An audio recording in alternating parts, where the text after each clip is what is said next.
حسن رضی اللہ عنہ نے خلافت دی، حضرت معاویہ نے قبول کی، اور پھر اس کے بعد وہ نظام متحد ہو گیا اور بہت فتوحات اور ترقی ہوئی۔ پھر حضرت معاویہ کا انتقال ہو گیا تو اقتدار پر یزید آیا۔ وہ جب آیا تو اس نے سب لوگوں کو دیکھا کہ بھئی انہیں کہو میری بیعت کرو، میں حکمران بن گیا ہوں، میں خلافت پر آ گیا ہوں۔ تو اس نے سب سے پہلے حجاز کی طرف دیکھا، کیونکہ حجاز اصل جو ہے وہ خلاصہ ہے پوری دنیا کا، اور مراکز اسلام وہی ہیں، مکہ مکرمہ اور مدینہ منورہ۔ تو وہاں پیغمبر کے جلیل القدر صحابہ اور حضرت نبی کے خاندان کے اہل بیت کے اونچے حضرات موجود تھے۔ ان میں نامور آدمی حضرت امام حسین رضی اللہ عنہ تھے۔ اس وقت حضرت حسن فوت ہو گئے تھے اور حضرت عبداللہ بن زبیر رضی اللہ تعالیٰ عنہ تھے۔ تو اس نے پیغام بھیجا، وہاں کا جو مقرر گورنر تھا اسے کہا کہ حسین سے کہو کہ میں اقتدار پر آیا ہوں، میری بیعت کرو۔ تو اس نے حضرت حسین سے رابطہ کیا، ملاقات ہوئی کہ خط آیا ہے یزید کا کہ حضرت معاویہ فوت ہو گئے ہیں اور میں اقتدار پر آیا ہوں، لہذا تم میری بیعت کرو۔ بات سمجھ آ رہی ہے یا نہیں سمجھ آ رہی؟ جب اس نے یہ پیغام دیا تو حضرت حسین رضی اللہ تعالیٰ نے فرمایا، گورنر صاحب اپنے حکمران کو بتا دو، حسین کہتا ہے کہ میں تمہیں خلافت کے اہل نہیں سمجھتا، میں تیری بیعت نہیں کرتا۔ سمجھ آ رہی ہے؟ حضرت حسین رضی اللہ عنہ کا ذکر تو ماشاءاللہ حضرات ہمارے ساتھی کرتے رہتے ہیں، فضائل بھی بیان کرتے ہیں، ان کی عظمت بھی بتاتے ہیں۔ ذکر حسین ہوتا ہے لیکن فکر حسین کوئی نہیں بتاتا۔ میں آج آپ کو فکر حسین بتاؤں اگر آپ کو نیند نہ آ گئی تو۔ حسین کی فکر کیا تھی، حضرت کا موقف کیا تھا، حضرت چاہتے کیا تھے، کسی کو کوئی پتہ نہیں، بس آدھار کہتا ہے، نہ سنی نہ دوسرے، بس ایسے آنکھیں بند کر کے چل رہے ہیں۔ اللہ سب کو سمجھ عطا فرمائے۔ تو حضرت نے فرمایا کہ میں اس کی بیعت بولو یار۔ پھر اس نے رابطہ کیا عبداللہ بن زبیر سے، وہ بھی بڑے اونچے صحابی تھے، کہ یزید کا پیغام آیا ہے، میں حکمران بن گیا ہوں، تو میری بیعت کرو۔ حضرت عبداللہ بن زبیر نے فرمایا میرا فیصلہ حسین کے ساتھ ہے، حضرت نے جو فیصلہ کیا میں ان کی حمایت کرتا ہوں، میں بھی اس کو اہل نہیں سمجھتا، میں بھی اس کی بیعت نہیں کرتا۔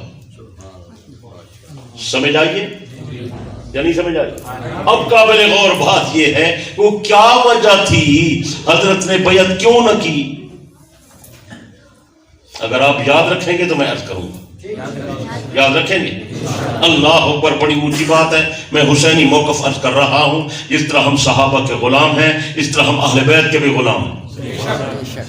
ایسے ہے یا نہیں؟ ابھی میں نے کہا ہے ہم ابو بکر عمر کو افضل جانتے ہیں اور عثمان و علی سے محبت رکھتے ہیں۔ حضرت حسین بھی ہمارے عقیدے کا حصہ ہے، حضرت حسین ہمارے ایمان کا حصہ ہے۔ بات سمجھ آ رہی ہے؟ دونوں حضرات ہماری آنکھوں کی ٹھنڈک ہیں، صحابہ بھی اہل بیت بھی۔ ان میں سے جو کسی ایک کا انکار کرے ہمارا ان سے کوئی تعلق نہیں، ہم اصلی سچے اور کھرے سنی ہیں۔ کہو الحمدللہ، دور سے کہو الحمدللہ۔ حضرت سے پوچھا گیا حضرت آپ بیعت کیوں نہیں کرتے؟ حضرت حسین رضی اللہ عنہ نے فرمایا پہلی بات یہ ہے یزید سے افضل لوگ موجود ہیں، افضل کی موجودگی میں مفضول کیوں؟ بنیادی بات تو یہ ہے، مرتبے میں، مقام میں، شان میں، علم میں، عمل میں، تقوی میں یزید سے اونچے لوگ ابھی موجود ہیں۔ یہ تو صحابہ کا دور ہے، صحابہ کی موجودگی میں میں اس کی بیعت کیوں کروں؟ حضرت حسین نے فرمایا پیغمبر کے صحابہ موجود ہیں، ساری دنیا مل جائے صحابہ کے مقام کی برابری کوئی نہیں کرتا، میں یزید کی بیعت کیسے کروں؟ یزید صحابی نہیں۔ یاد رکھو گے یا نہیں رکھو گے؟ خاص کر نوجوان علماء پوری توجہ کر کے بیٹھیں کہ ان بیچاروں کو کسی چیز کا پتہ نہیں ہے۔ ان کا مبلغ علم جو ہے موبائل ہے، بس موبائل، یہ موبائل دیکھتے ہیں اور پھر تقریریں کرتے ہیں۔ انا للہ و انا الیہ۔ عجیب دور، نعت خواہ بھی نعت پڑھتا ہے موبائل سے، عجیب دور آ گیا۔ یہ موبائل فتنہ ہے، اس میں اچھی باتیں ہوتی ہیں، زیادہ تر جھوٹ ہوتا ہے۔ اس ہفتے بہت سارے موبائل والوں نے خبر چلائی اور میری تصویر بھی ساتھ لگا دی کہ وہ مر گیا ہے۔ یہ میرا ذاتی واقعہ ہے. صحیح بات ہے. بہت سارے دوستوں نے پھر رابطہ کیا صحیح بات کہ بھئی عجیب معاملہ ہے. میں نے کہا یار فی الحال تو میں بیٹھا ہوں، بہرحال موت کا انکار تو نہیں ہے، موت تو بہرحال آئے گی. تو کہنے کی بات ہے اکثر جھوٹ ہوتا ہے موبائل پر اور آپ اس کے پیچھے پڑ جاتے.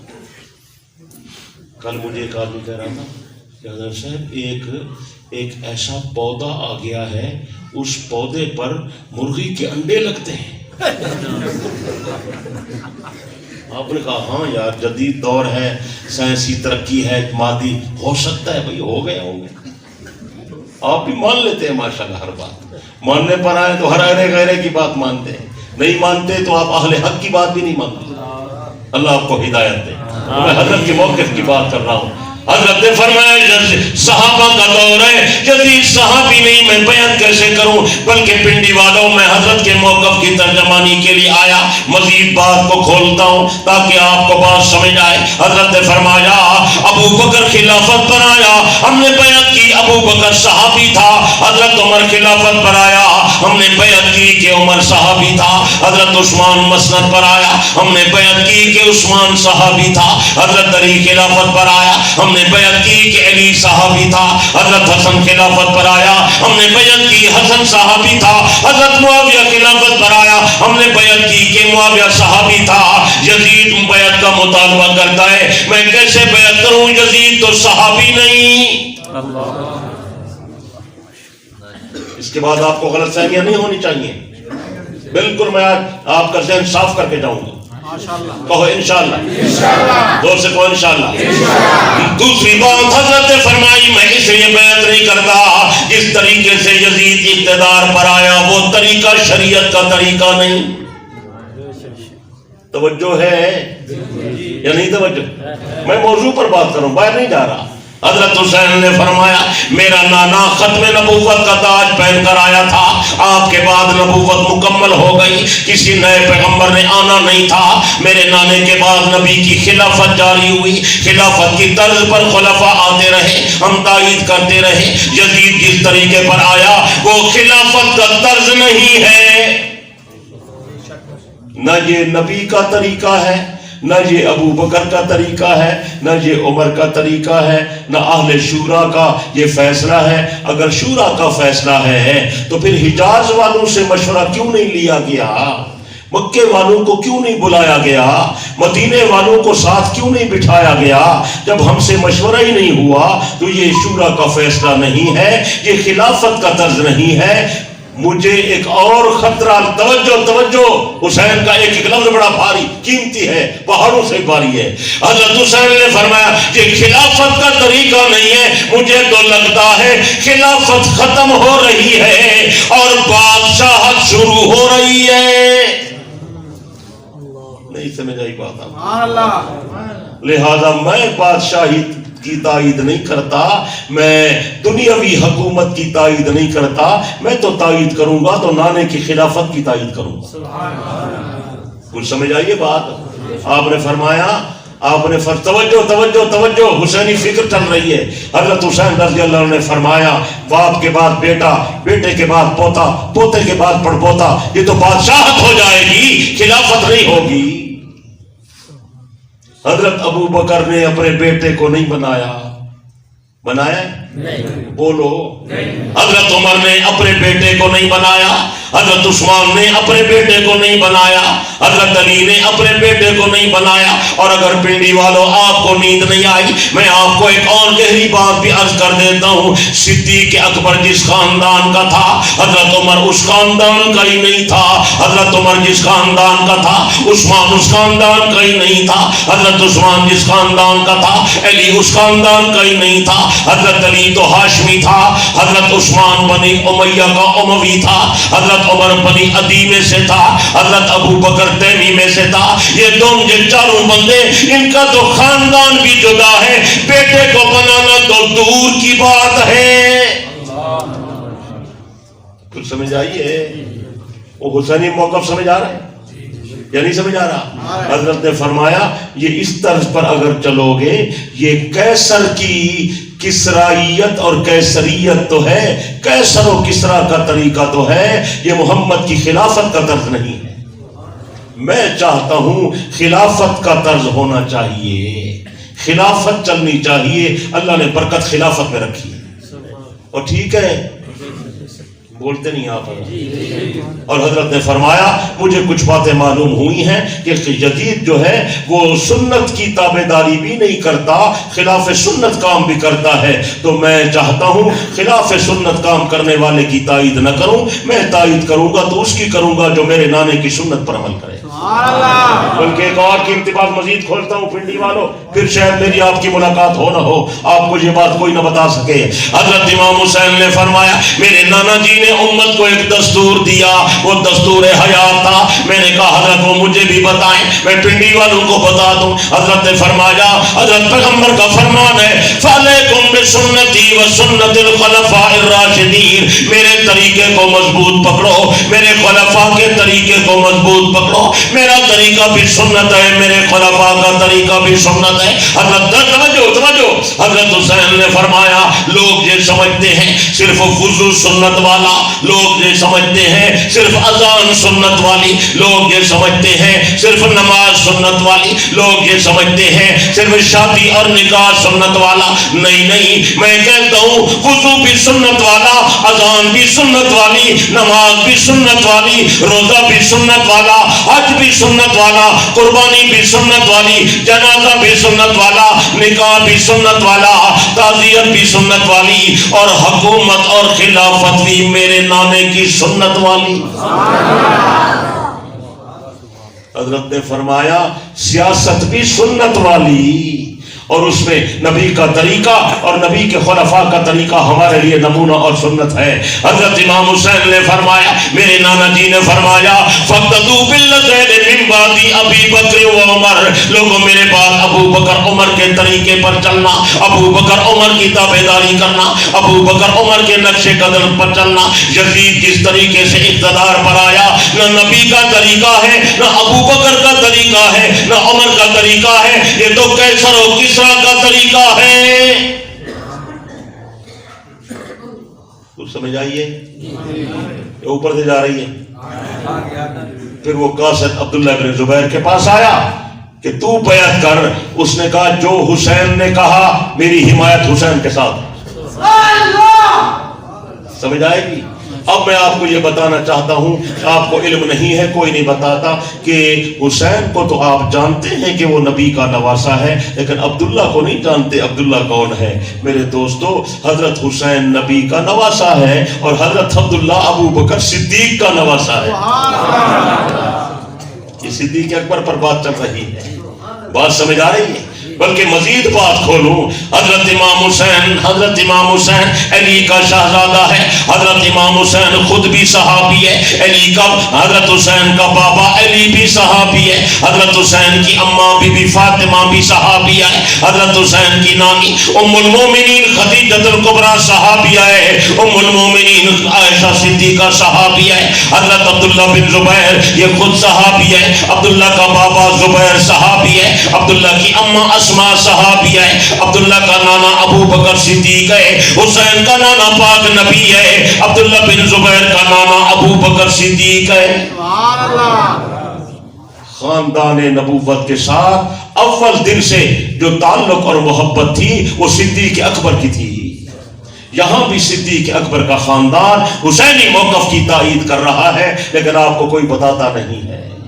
یہ بڑا اونچا آدمی ہے عبداللہ بن زبیر رضی اللہ تعالی عنہ، یہ پہلا بچہ ہے مدینہ منورہ میں جو پیدا ہوا۔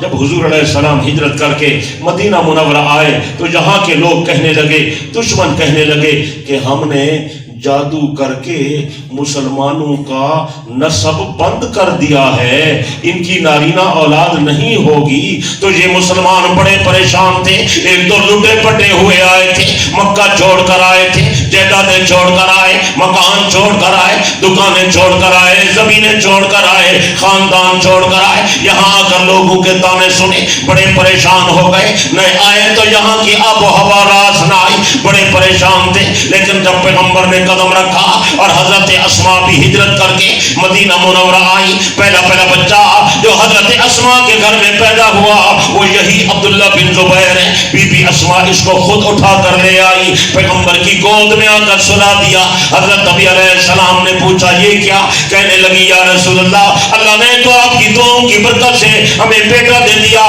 لوگوں نے کہا کہ ہمارے نسب اور رشتے بند ہو گئے، ہماری اولادیں بند ہو گئی، اللہ نے کرم نوازی کر دی۔ حضرت نبی علیہ السلام نے خوشی میں آ کر فرمایا نعرہ تکبیر، پہلا بچہ۔ آپ نے فرمایا اللہ نے ہمیں بیٹا دیا ہے، خوش آئند بات ہے، ساری پریشانی ختم، اب آگے خوشی کا سفر شروع ہو چکا ہے۔ حضرت اسماء آپ کی گود میں سلاتی ہے، عرض کرتی یا رسول اللہ میں نے اس کو ابھی تک دودھ نہیں پلایا۔ اور سنو پنڈی والا سنو، میں نے اس کو ابھی تک دودھ نہیں پلایا۔ فرمایا اسماء اس کو دودھ تو پلاؤ، بیچارہ بھوکا ہوگا۔ عرض کی یا رسول اللہ میں اس کو دودھ نہیں پلاتی، آپ کے پاس لے آئی ہوں، مہربانی فرمائے اپنی لعاب دہن اس کے منہ میں ڈالے، میرا دل چاہتا ہے میرے بچے کے پیٹ میں پہلے جائے تو پیغمبر کی مبارک لعاب جائے۔ حضرت نبی علیہ السلام نے کھجور منگوائی، اپنے منہ مبارک میں رکھی، اسے چبایا، نرم کیا، لعاب دہن لگائی، پھر وہ لعاب دہن والا کھجور آپ نے اپنی مبارک انگلی سے عبداللہ بن زبیر کے منہ میں ڈالا۔ پوچھا یا رسول اللہ نام؟ فرمایا اس کا نانا عبداللہ ہے، اس کا نام بھی عبداللہ رکھتے ہیں۔ ابو بکر صدیق کا نام عبداللہ ہے نا؟ ابو بکر صدیق کا نام کیا ہے؟ بولتے نہیں ہو؟ بچوں کو یاد کراؤ یار، ابو بکر صدیق کا نام کیا ہے؟ حضرت ابو بکر کے بابے کا نام کیا ہے؟ یہ حالت ہے آپ۔ حضرت ابو بکر کا نام ہے عبداللہ، بابے کا نام ہے عثمان ابو قحافہ۔ ابو بکر کی اماں کا نام کیا ہے؟ بس مک گئی ہے۔ حضرت کی اماں کا نام ہے سلمہ، کیا نام ہے؟ پیارے نبی کی اماں کا نام ہے آمنہ، حضرت نبی کی نانی کا نام ہے برہ، ابو بکر صدیق کی اماں کا نام ہے سلمہ، حضرت عمر کی اماں کا نام کیا ہے؟ بولیں خنتمہ، حلوے والی، پٹھان خنتمہ کہتے ہیں، خنتمہ نشتہ، خنتمہ حلوے والی ہے۔ خنتمہ حضرت عمر کی اماں کا نام ہے، حضرت عثمان کی اماں کا نام ہے ارواح، حضرت علی کی اماں کا نام ہے فاطمہ، پیغمبر کی دادی کا نام ہے فاطمہ۔ یاد رہے گی؟ بڑا مشکل ہے کام، آپ کو موبائل دیکھنے سے فرصت ہی نہیں ہے۔ 1 بجے تک آپ موبائل دیکھتے ہیں، صبح آپ 10 بجے اٹھتے ہیں، کام کا ٹائم ہوتا ہے، دفتر چلے جاتے ہیں، تو یہ چیزیں کون یاد کرتے ہیں؟ اللہ کے بندے دنیا کی چیزیں ضرورت کی حد تک حاصل کرو، یہ دین تمہارے عقیدے ایمان کی ضرورت ہے۔ وہ کرو گے یاد یا نہیں کرو گے؟ بن زبیر اونچا آدمی ہے، خود بھی صحابی ہے، بابا بھی صحابی ہے، اماں بھی صحابی ہے، نانی بھی صحابی ہے، اور نانا بھی صحابی ہے، ابو بکر صدیق رضی اللہ تعالیٰ۔ اس نے کہا میری حمایت حسین کے ساتھ، جو حسین نے کہا بالکل صحیح ہے، میں حضرت حسین کی طرح یزید کی بیعت نہیں کر۔ بات سمجھ آ رہی ہے؟ بولو یار، بلکہ ایک اور بات بھی کہتا ہوں، حضرت نبی کی لعاب دہن عبداللہ بن زبیر کے منہ میں آئی، حضرت نبی کی لعاب دہن امام حسین کے منہ میں آئی، یہاں بھی تاثیر پیدا ہوئی، وہاں بھی تاثیر پیدا ہوئی، یہاں بھی جرت پیدا ہوئی، وہاں بھی جرت پیدا ہوئی، یہاں بھی غیرت پیدا ہوئی، وہاں بھی غیرت پیدا ہوئی۔ جس طرح حضرت امام حسین یزید کے مقابلے میں ڈٹ گئے، اسی طرح عبداللہ بن زبیر وہ بھی یزید کے مقابلے میں ڈٹ گئے۔ نتیجہ یہ نکلا یزیدی فوج نے حسین پر بھی ظلم کیا، یزیدی فوج نے عبداللہ پر بھی ظلم کیا، حضرت حسین بھی شہید ہو گئے، عبداللہ بھی شہید ہو گئے۔ حسین کربلا کا شہید ہے، عبداللہ مکے کا شہید ہے، حسین بھی جنتی ہے، عبداللہ بھی جنتی ہے۔